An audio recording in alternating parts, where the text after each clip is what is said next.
Welcome. Good morning. I'm John Casper of the Oshkosh Chamber. Welcome to our virtual town hall session and our candidate forum for the 54th Assembly District. Thanks for hanging on there with us. We had a little technical difficulties here on our end, so we cleaned that up, and so we got both candidates online. We have with us this morning Assembly Representative Gordon Hintz. Gordon, thanks for joining us, along with his challenger, Donnie Herman. This is a Zoom webcast, and it's going to be recorded, so if you want to go back and listen to it later, you can do that. It's also going to be rebroadcast on WOSH radio tomorrow morning at 8 o'clock. For those of you who are expecting the pretty face of Bob Brunel, he could not make it this morning. They kept him at the radio ranch, I guess. So you got me, and I'll go through the format with everybody and go through the questions. Mark Halfin, the capable Mark Halfin in our office, will be our timekeeper. So he will be keeping time, and for the candidates, I'll be putting up a sign when 30 seconds remains on your allotted time and when time is out. So the format that we're using today is pretty much what we've done in the past several times we've done this. Each candidate will open with a 3 minutes of opening comments. You can take all 3 minutes or part of that, whatever you want. And then I think we're going to start with Donnie Herman on that first. Then as we follow with a series of questions that we went out to the membership and we asked, what's on your mind? And being a business association, obviously most of these will be business related. So you'll get some of that, but there's a mix of other things. In terms of the categories, there'll be some general questions, COVID related, tax burden, regulatory legal reform, and environmental energy, labor and workforce, business climate, education, and transportation. So it actually sounds like a round of Jeopardy, but that might be a new format for us next year. Maybe we'll just give you the answers, then you have to guess the question or something. So we'll do that. We'll rotate people as they go forward on that. Each candidate on those questions will have 2 minutes, and then there'll be a 2-minute response for the other individual. And then at the end, we'll end with closing comments from each candidate. They'll have 2 minutes each. So with that, I'm going to get the first round of questions going. And I think we have Donnie Herman going first on opening comments. So Donnie, you have 3 minutes. Well, thanks, John and the Chamber for having us. First of all, I'm new to the political scene, so it's been great working with you. Had a lot of questions. You've answered many questions for me, and I appreciate that. As you know, I'm Donnie Herman. I was born and raised here in Oshkosh. I've been here all my life. I do a lot of community work. I went to all the school system, Reed School, Merrill School. I worked at Oshkosh Printers. I started with a paper route. I've been here, trying to do community work. I do a lot of volunteer work. I've been with Otter Street Fishing Club for 45 years, keeping people safe. I work with Special Olympics. I do a lot for the community. And what I'm trying to bring, why I'm running for, is I want to bring some new ideas. Hold on. I want to bring some new ideas to Madison, and that's kind of what I'm running. What happened is, the reason why I'm running is we have leadership in Madison that shut down businesses. And I know with some COVID and the virus is very serious, but what happened was nobody else took the initiative to, like, governor or anybody would get rid of their pay. I mean, these small businesses are really hurting. I have a couple of mine are really hurting, and that's why I started running. And I think we just have to do something better for the small businesses here in Oshkosh. There's a lot of closings that's going to be going on here soon, and we have to change that. And what I said, you have to lead by example. And if you're going to shut down businesses, I've said this before, the governor and people that actually shut down businesses, give up your paycheck for 8 weeks.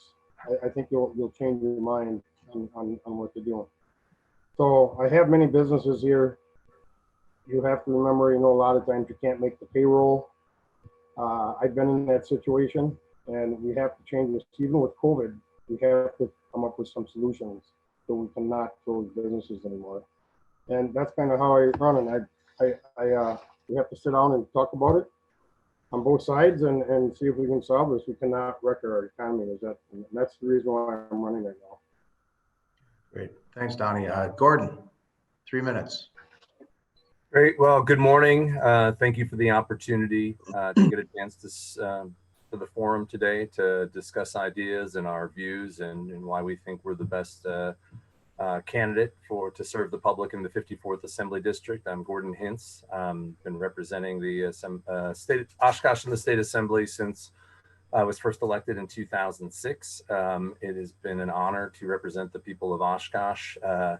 And it's been different. Every 2 years is different. And I think it speaks to the fact that state government has a responsibility to support, I ran for office to create opportunity, to expand opportunity long-term, to keep people safe, to educate the public, and to invest in infrastructure that allows businesses, families, individuals to get around the state safely. But we also have a responsibility to be responsive to the immediate challenges and needs that exist out there. I was in office when we were in the recession in 2009, when the state lost over $6 billion, when unemployment skyrocketed around the country, where people were displaced, not unlike some of the challenges that we're seeing right now with the COVID pandemic and the impact on the economy. The challenge is the demands for government programs and services are higher, but the revenues are lower. During that time, we were able to make some tough decisions to try to maximize our state resources, to preserve public education for our kids, to expand healthcare access for people that were out of work and became eligible for Badger Care, but also partner with businesses to try to help them incentivize and encourage employment.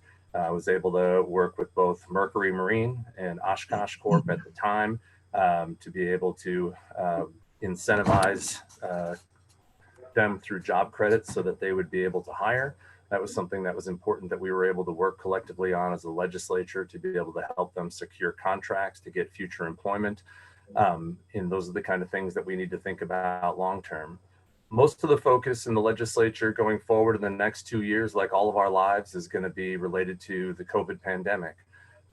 Everybody's lives have been upended some way, in some ways more than others. We are seeing right now an overwhelming number of cases. We're one of the hot spots in the country. We've had more people, half the people who have died in Winnebago County have died in the last 3 weeks. And we are seeing our hospitals and healthcare workers saying that we are at crisis levels and we need a community response where individuals take things upon themselves to try to look out for each other by washing hands, maintaining social distancing, staying home if they can, and wearing masks.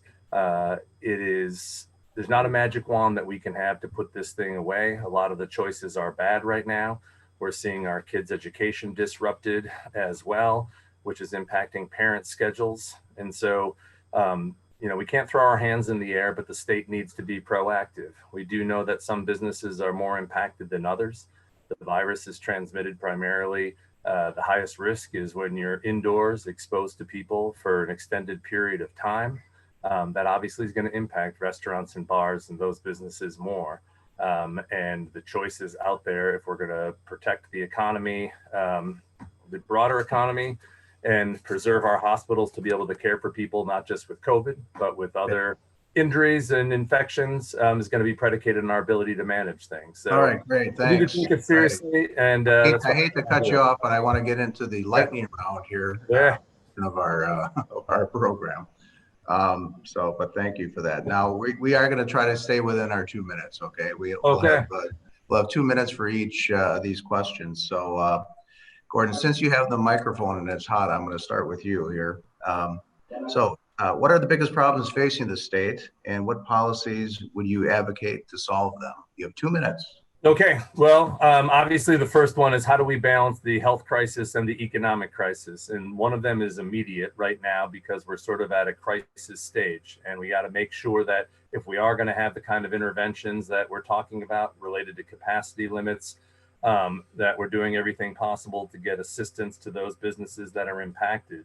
There has been broad discussion, especially at the federal level, because they have the ability to at least print money and provide that kind of support. I know the head of the Tavern League said most taverns would willingly close if they could get that assistance. But until that's there, we can't keep putting businesses in the position where, you know, they have to choose between risking their own health and the health of others, but to stay economically viable, and the broader population. And we need to educate, inform people as much as possible about their choices, about what is higher risk behavior.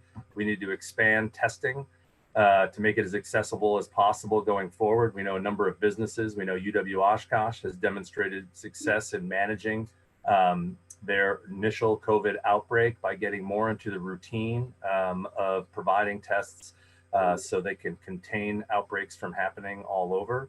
And we need to, again, leadership at the federal level and state level have to be about is informing people as much as possible. It has to be about building community support because there's not a magic wand.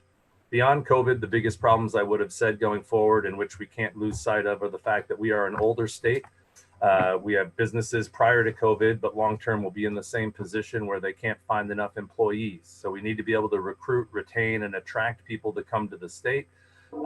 That's going to be predicated on our quality of life, the ability to protect our environment, infrastructure, safety of our communities.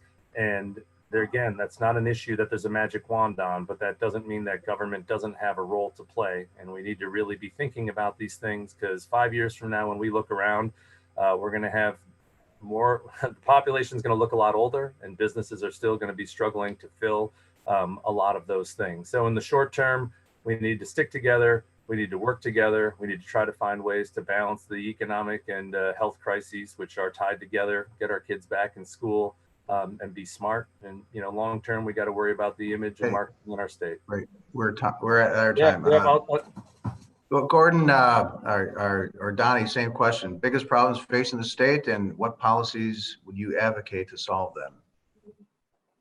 Well, everybody knows that the COVID is the biggest problem right now, and I think in the next year, this is really going to be a big issue. It's a fine line between, I know the virus is real. We all know that, and we know people are losing their lives because of it. I mean, we don't know exactly if it's exactly COVID. I mean, they died with COVID. We don't know if it's because of COVID. You can never find those numbers. So it's going to be a big challenge for the assembly to get this under control. We don't even know the repercussions of what this is doing to the economy. I mean, closing businesses, and they always go bars and restaurants and candy booths, small business. We closed these and we opened back up, and we had like 2 or 3 months there that the disease wasn't, vaccinations weren't going up, and all the diseases, they weren't going up. The numbers weren't going up. They are, and they even predicted this way back in June, that the numbers are going to go up in October no matter what. It didn't matter what you're going to do, they're going to go up, and they did go up. It's the start of the flu season. People get cold. I disagree with Mr. Hintz, because this virus is here, and I think it's going to stay. And if you think the government can actually stop the virus, they might be able to slow it down, but this virus is here to stay. And I think people aren't realizing this. This is going to stay. People are going to get sick. I've had 21 people on my bar the other day. 17 already had it.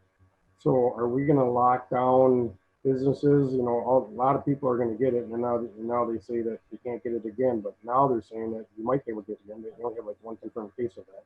So it's going to be a long struggle the next year to 2 years, because nobody talks about suicides up 100%. They have drug problems that are up. I mean, bankruptcies are up. My personal opinion, if we would have just stuck to the narrative and kept the business open, safe distance, wear a mask, and kept the businesses open, I think we'd been in a lot better shape than we are now. I don't think we would have. People have an immune system. They have an immune system, and if you take that away from them, they're stuck in their house and stay home and don't interact.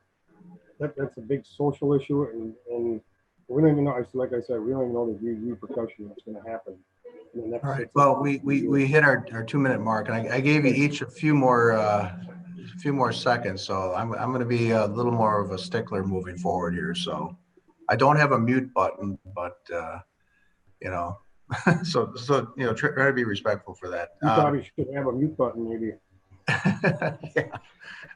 So let's stay on that same track. COVID's on everybody's mind, and that's we had so many questions coming from our membership about that. But I'm going to come back to Donnie first with this question: is through executive orders, Governor Evers is in essence inserting his administration into business operations by mandating occupancy levels of businesses.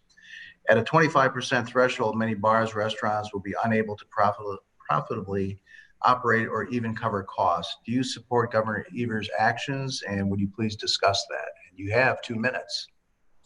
No, I do not. I do not agree with him at all. They're cutting. I don't know why they do. They blame it on bars and restaurants. You know, I own a bar and a restaurant. I own a couple of them, and they keep blaming on bars and restaurants.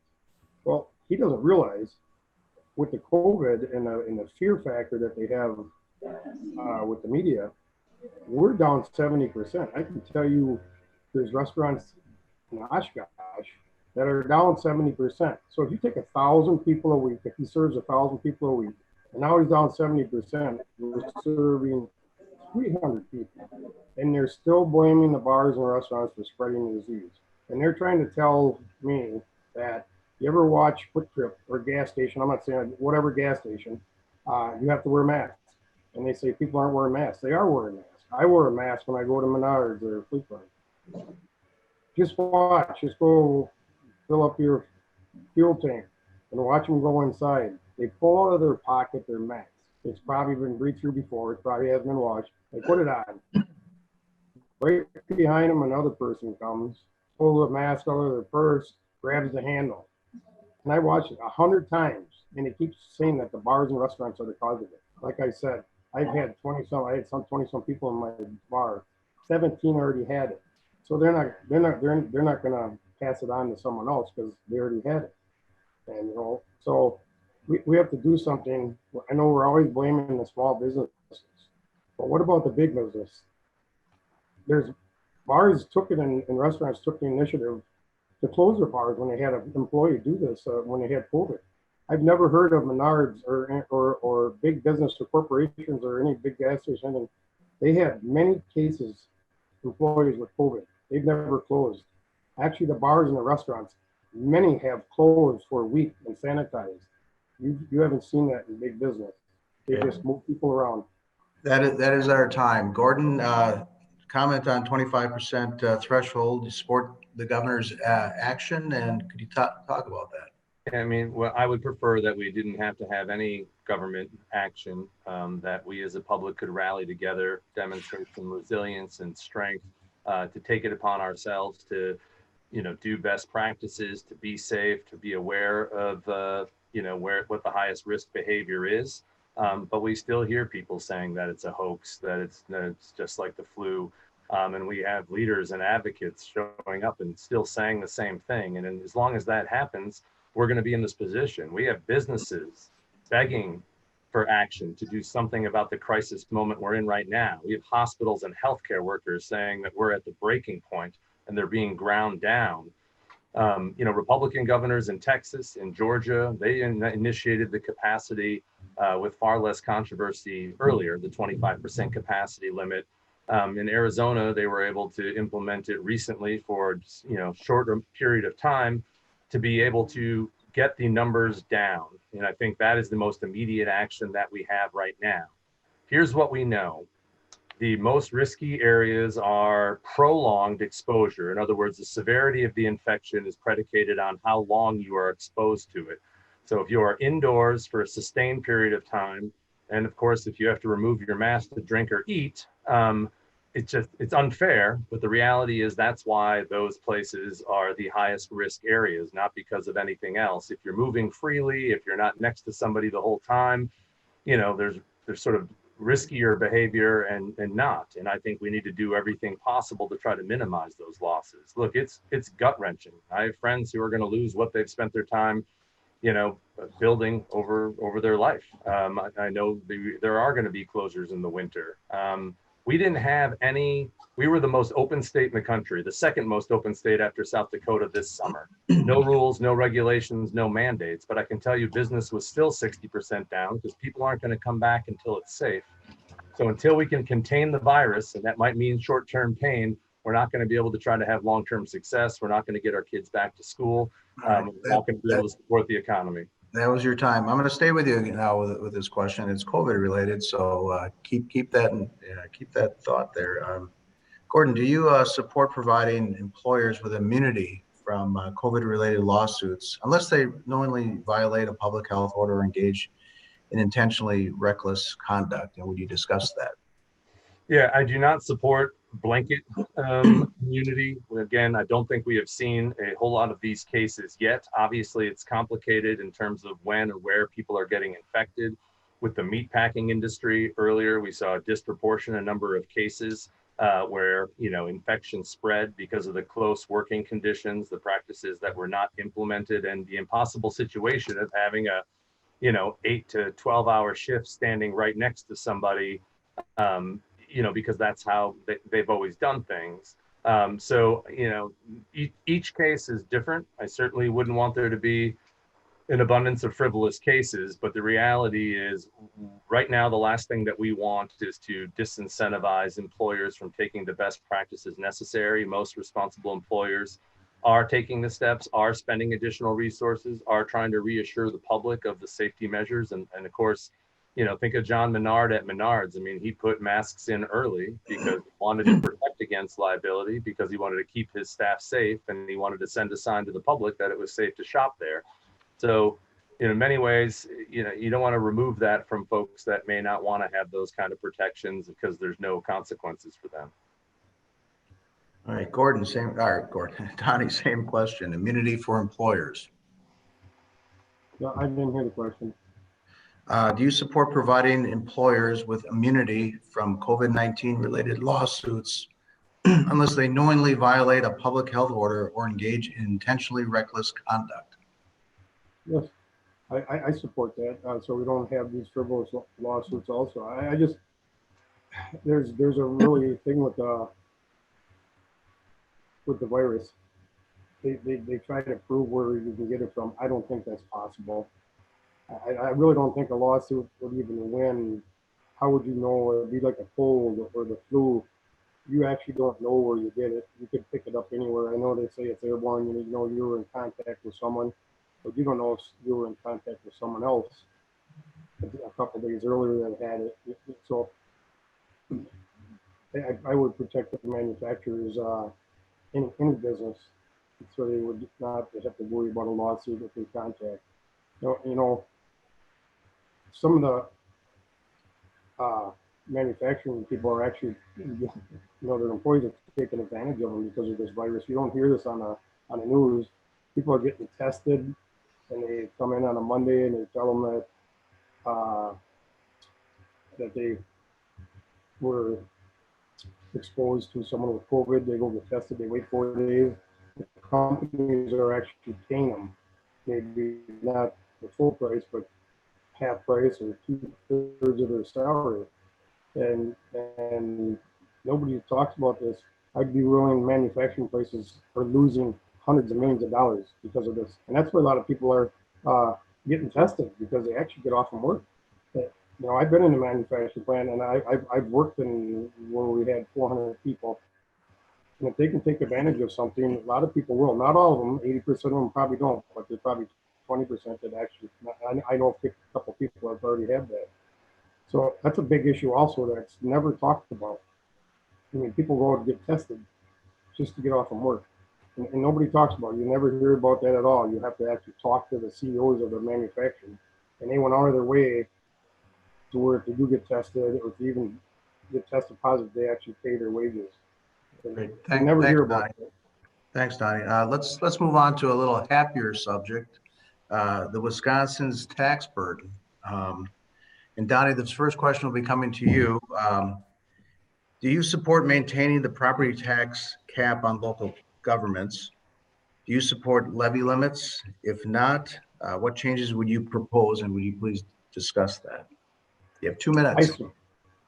I I don't support any property taxes, any raises in property tax. I don't support any of that. I think that the government has to, whatever they're bringing in for money from taxes, they have to learn how to control their spending. It's a big thing. People can't afford to keep raising property taxes. There's a lot of older people in Wisconsin. They can't afford their homes. You know, they're retired and they're on a fixed income. You cannot raise property taxes. To me, it's all about less spending. You look around the city of Oshkosh and they spend money foolishly. I can give you many examples. I mean, the fence around the the city building. You don't have to put a fence around. Most businesses don't have fences around there. That's just stuff that they don't have to spend on. They have to learn the curb spending, and that's what I would go to Madison for, to watch the spending on what we spend our money on. Older people cannot afford to have their properties tax raised. We have to come up some other way, either bring in more businesses to have more tax revenue and keep the property taxes down for the citizens. That's the major thing that we got to do. Great, thank you. Gordon, same question. Property tax caps on local governments, support levy limits. What would you propose if not? Yeah, I mean, I think that Wisconsin really, and I've had a lot of conversations about that we need to transform our tax system away from the property tax. That being said, the biggest expense to local government is public safety. Police and fire take up the biggest chunk of the budget. If you took Mr. Herman's position on it, you'd be getting rid of police and fire. So you can't say you support public safety. You can't say you support the men and women of law enforcement if you're going to take that approach to local government funding. So while I would hope we could increase shared revenue and weed our way at looking at an alternative revenue thing, I think we have the second highest property taxes in the country. We all get that bill in December, and it, right before the holiday season. And I think that's going to be tougher than ever this year. I think it's an unfair tax. It's disproportionately high. I think we should look at a better mix of things, and maybe that needs to start including allowing more local option revenue. I mean, I do support keeping levy limits in place because I think we need to halt unrestricted growth. I think it should be tied to economic growth, but we need to make sure that they have the resources available. We have been getting nickel and dimed on fees since we have had levy limits in place, but that's because of inflation. That's because of labor costs. That's because of healthcare costs. I mean, the reality is government, especially at the local level, is people oriented. It's labor costs. And we know that we're competing for other employees, and the market works. People aren't going to go into the key positions that we need if there isn't just compensation. And so, it's going to be, important that we make sure local government has the resources. I mean, Oshkosh has expanded as a city, but in many ways our, staffing, especially in law enforcement, has not gone up proportionally to that. So it's a more challenging job, but we need to have the discussion at the state level about what is an equitable way to draw the revenue that we need to pay for core services. We've always been a higher tax but a lower fee state. We're middle of the pack with the rest of the country. Bigger conversations, but understanding the local impacts. Great, thanks, Gordon. Gordon, we're sticking with you on this one, going to legal reform.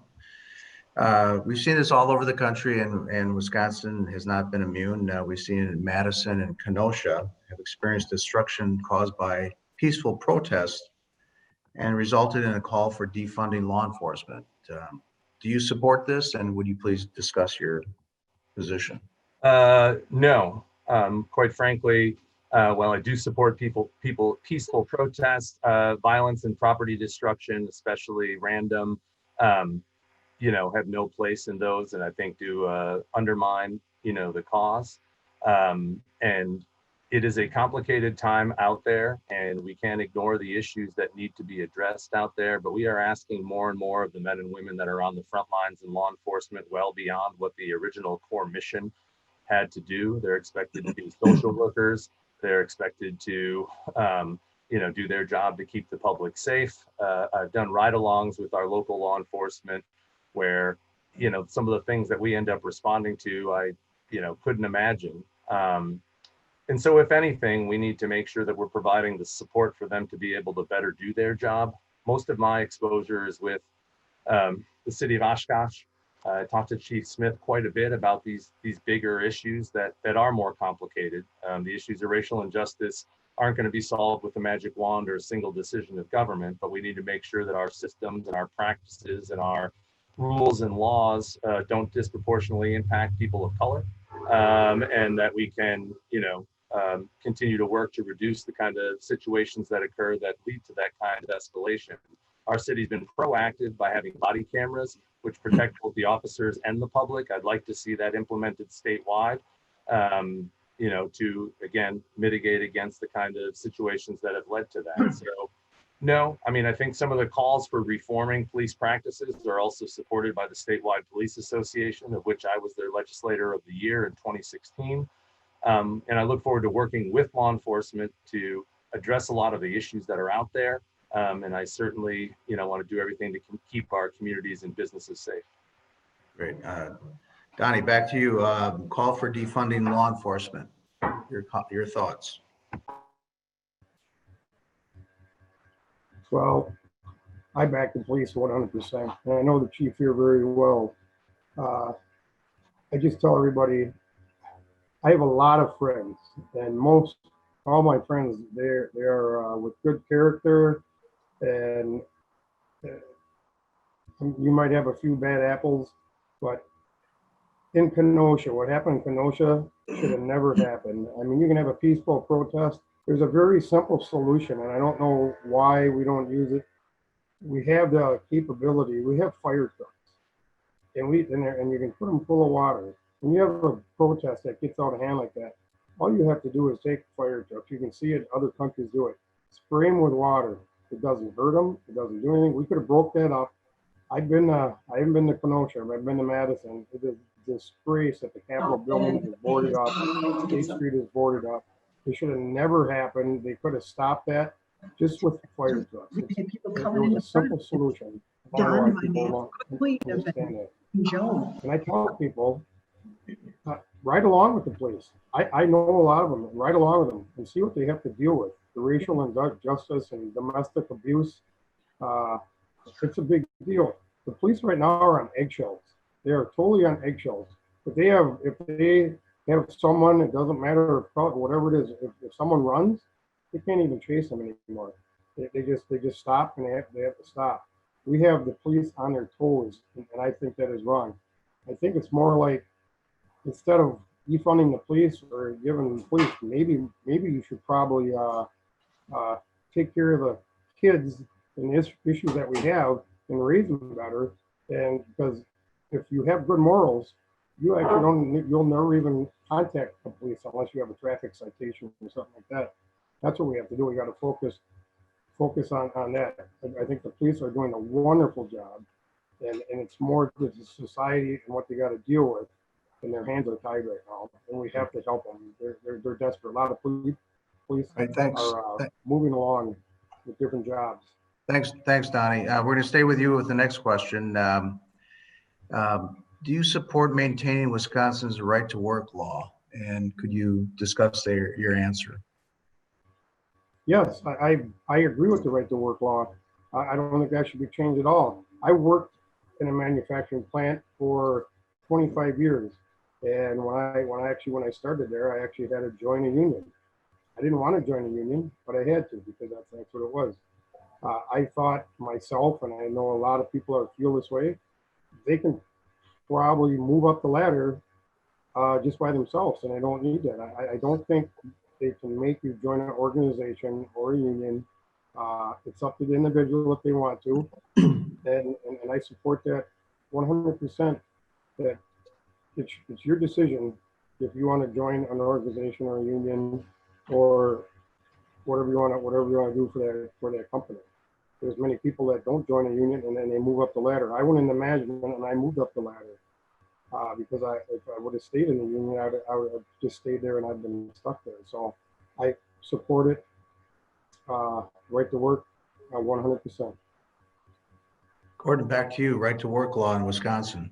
Yeah, I opposed the right to work law at the time.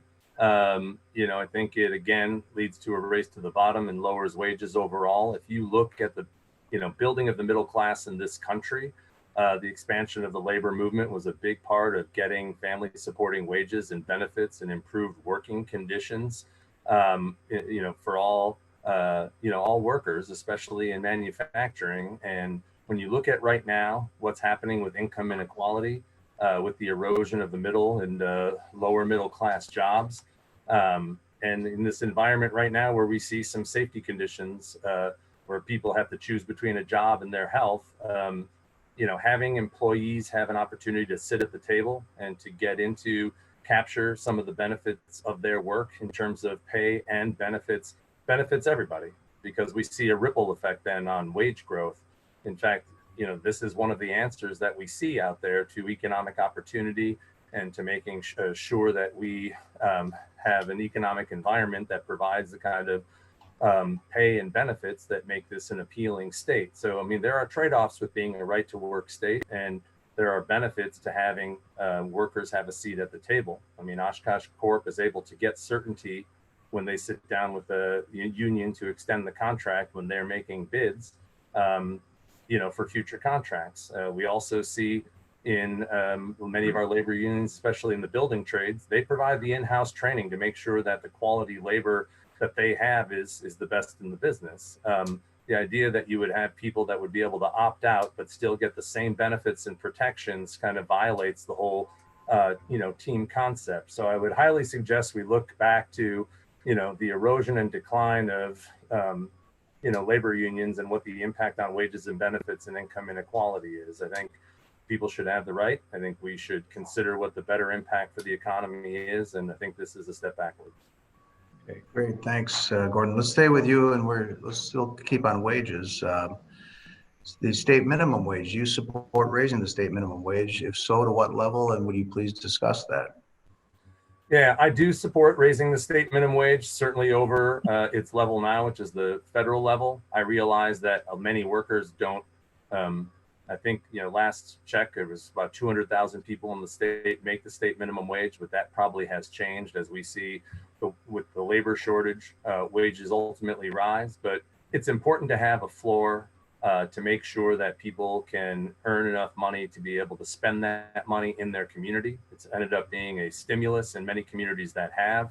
I don't support a statewide $15 minimum wage. I think if you're going to raise it statewide, it has to be more incremental. I would like to see more regional or local options, given that Madison and Oshkosh and Minocqua have different labor markets, different cost of living issues.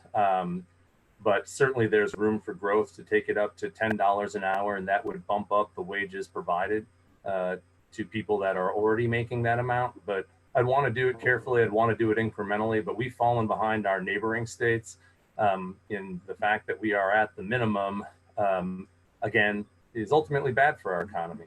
If people that make towards the bottom of their wages, they spend all of their money in the economy.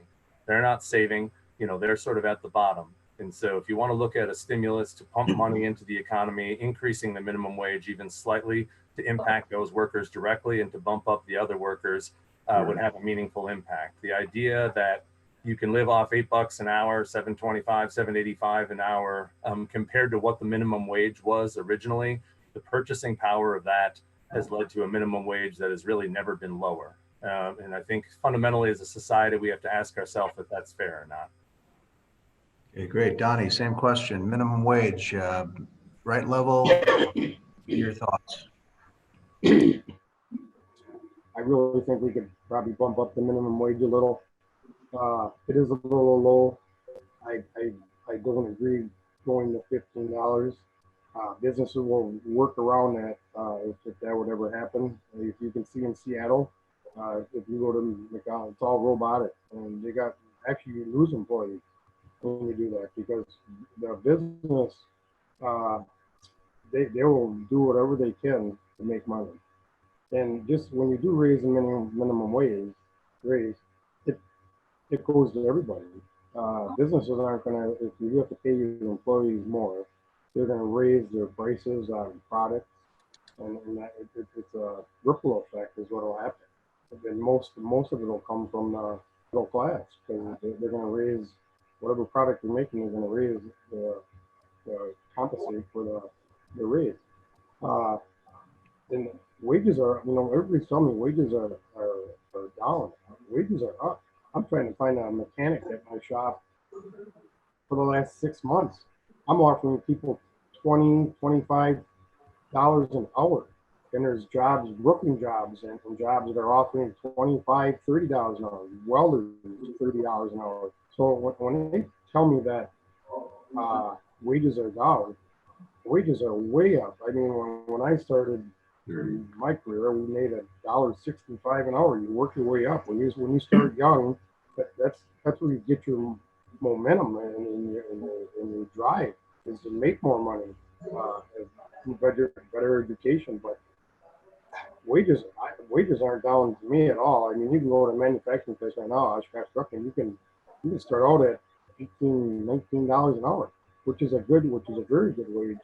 I think the prison system now starting out is like $19 an hour. I mean, they changed that, and we need really good correctional officers. So I think it can go up a little, but not to $15 an hour. All right, we're at our time. I think we have time for one more question before we go into closing comments, and we'll start with Donnie on this one. As it relates to the business climate here in the state of Wisconsin, but what specific policies would you advocate for making Wisconsin more competitive with respect to attracting good paying jobs here? Would you please discuss that? Well, I think it all starts with a good education. If we can have a good public education and get the kids to learn in Fox Valley technical education, that's where it all starts. Because we are going to be run short of employees. I mean, we don't do something, and we have to get rid of a lot of the regulations. You can bring business into Wisconsin. I can tell you, just in the city of Oshkosh, I have a crane. I do trusses. I work for a lot of builders and construction people. They would rather build 2 houses in Armo, town of Armo, or someplace, or town of Oshkosh, or someplace else, instead of building 5 houses in Oshkosh. That's how bad Oshkosh has become because of all the regulations and the permits and everything that you have to do, and the inspectors and the construction people. And they can say that that's not true, but it is totally true because I work with them all the time with these guys, and they don't like working out there. We have to change that. And in Wisconsin also, we have to change regulations. That's a big thing. You have to bring businesses in. They don't want to have to go spend an extra $20,000 for a permit. I've been through it. I put a parking lot in my business that was going to cost $50,000. By the time I got done with the retention ponds and all the permits and everything, it was an extra $22,000. I've been there. That's what we have to curb. We have to do something about this. So our business want to come to Wisconsin. Thanks, Donnie. Gordon, same question. Policies to make Wisconsin more competitive. Yeah, well, I mean, I think the biggest role that government can play in supporting economic development and business growth in Wisconsin is not short term, meaning throwing cash at, Foxconn and expecting it to transform things is really not the right way to go. We need certainty. We need consistent investment. When you start in 4K through high school, that's 14 years of education, and you can't have that investment go down. So I agree, we need to be investing in education to have a quality K-12 and university system that's going to draw and attract people, that's going to have families move here for that. and provide an educated workforce for employers. I'm an infrastructure Democrat. I'm a big believer in having good roads, highways, bridges, especially when you have agriculture with a lot of machinery. When we produce things here and goods need to get to market, every flat tire, every minute stuck in traffic, every bottleneck increases costs to those goods and service that we need to get to market. But mostly, most new jobs are created by small businesses.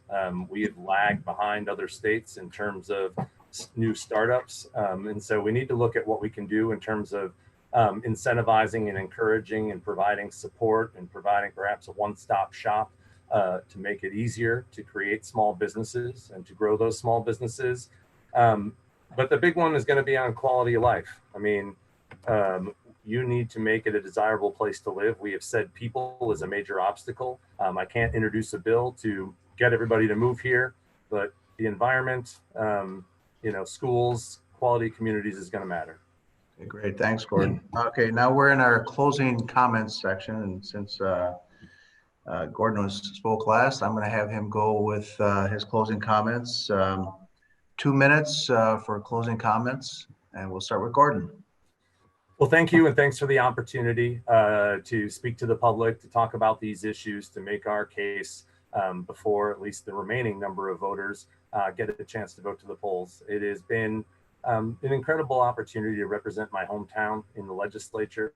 I've done my best to work hard to advocate for the community as I promised to do, to expand opportunity, to respond to the challenges that we have right now, and to respond directly to my constituents. A lot of the work that we do on a daily basis is to, try to help people navigate state government and to try to get answers. And if I can't find those answers, point them in the right direction.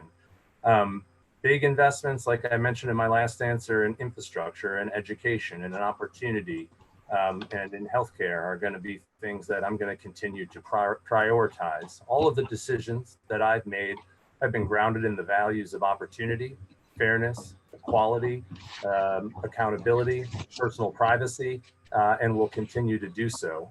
The biggest thing impacting the state of Wisconsin right now is the COVID pandemic.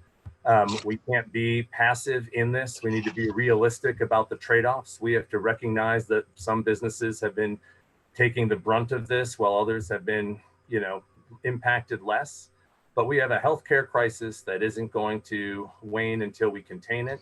And we've got an economic crisis that isn't going to change until that we can benefit from it. I feel like I have been involved, that I have the experience necessary, and that we need to continue to expand testing, to get our support to our bars and restaurants that are disproportionately impacted, to support frontline workers, look at things like paid sick leave and hazard pay for those that were asking to treat us during a pandemic, to ramp up testing and tracing in communities so that we can better operate while containing things, and support those that are at risk of getting evicted or are forced to make tough choices that risk their health and their economic security and well-being. I would love to have your support.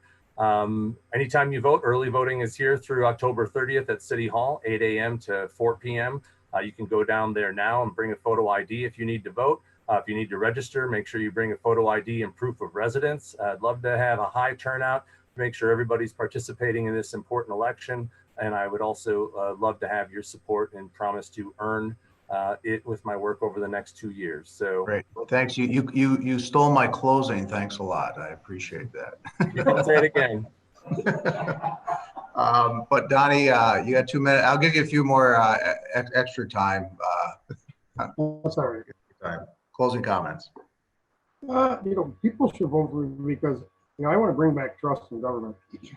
I can tell you, if you take the survey of distant Congress, that their approval rating is like almost zero. We have to bring that.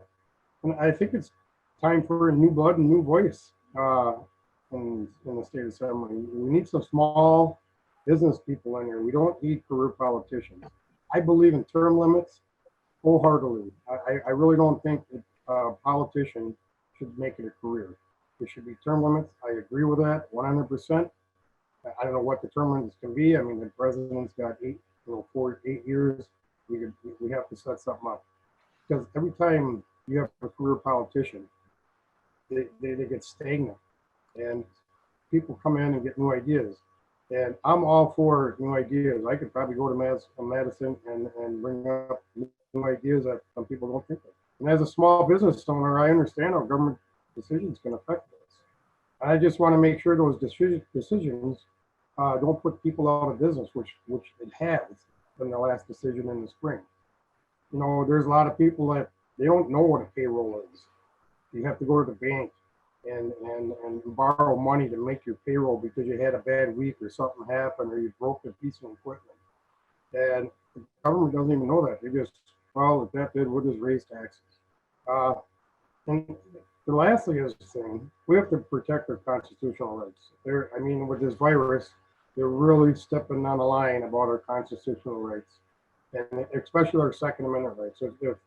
If these some people get in, they're going to fight and take their guns away, and I want to make sure that does not happen. I just want to take your voice to Madison for government works for you. They always forget that they work for us. But I don't know why they do that. I've had many businesses. I try to work hard every day. And when I go to Madison, I pledge to work hard for you.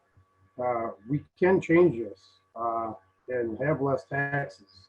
And I want to thank, John and the chamber, because you've helped me a lot. I'm a new candidate. I'm not a politician. I'm learning as I go.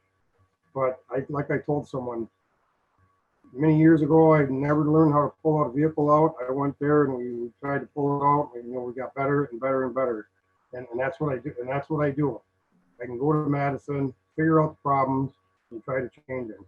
And please vote for me for November 3rd. And I hope everybody comes out to vote. I know a lot of people voted already, but I appreciate you, John, and everything. And thanks for having a debate and had a great time. Great. Well, thank you very much. Thank you both gentlemen for joining us. Assembly Representative Gordon Hintz and his challenger Donnie Herman. They both said vote. November 3rd is voting day, and there's other options for voting also. So again, thanks for those who tuned in, listening to us. This has been recorded, will be posted on our website, and will be rebroadcast tomorrow morning on WOSH at 8 o'clock. So on behalf of the Oshkosh Chamber, thank you all for joining us, and gentlemen, good luck. Thank you. Thank you.